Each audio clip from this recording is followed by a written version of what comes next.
ಈ ಹೆಡ್ಲೈನ್ಸ್ ನ ಪ್ರಾಯೋಜಕರು ಎನ್ಬಿಸಿ ಬೇರಿಂಗ್ಸ್ ದೀರ್ಘಾವಧಿ ಸ್ಪರ್ಧೆಗಾಗಿ ಸುದೀರ್ಘವಾಗಿ. ಆಂಧ್ರಹಳ್ಳಿಯ ಶಾಲಾ ಮಕ್ಕಳಿಂದ ಶೌಚಾಲಯ ಕ್ಲೀನಿಂಗ್ ಪ್ರಕರಣ, ಬಿಇಒ ಅಧಿಕಾರಿಗಳ ಸಭೆ ಕರೆದ ಡಿಸಿಎಂ, ಮುಖ್ಯ ಶಿಕ್ಷಕಿ ಅಮಾನತು ಬೆನ್ನಲ್ಲೇ ಸಭೆ.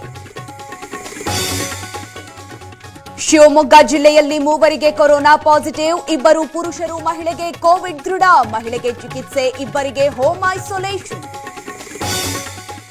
ಸರ್ಕಾರದ ಮಾರ್ಗಸೂಚಿ ಇದ್ದರೂ ಡೋಂಟ್ ಕೇರ್, ಕಾರವಾರದಲ್ಲಿ ಇನ್ನೂ ಓಪನ್ ಆಗಿಲ್ಲ ಕೋವಿಡ್ ಕೇರ್ ಸೆಂಟರ್, ಬಾಗಲಕೋಟೆಯಲ್ಲಿ ಕಾಟಾಚಾರದ ಟೆಸ್ಟ್. ಬರದ ಸಂದರ್ಭದಲ್ಲಿ ಸಿದ್ದರಾಮಯ್ಯಗೆ ಇದು ಬೇಕಿತ್ತ?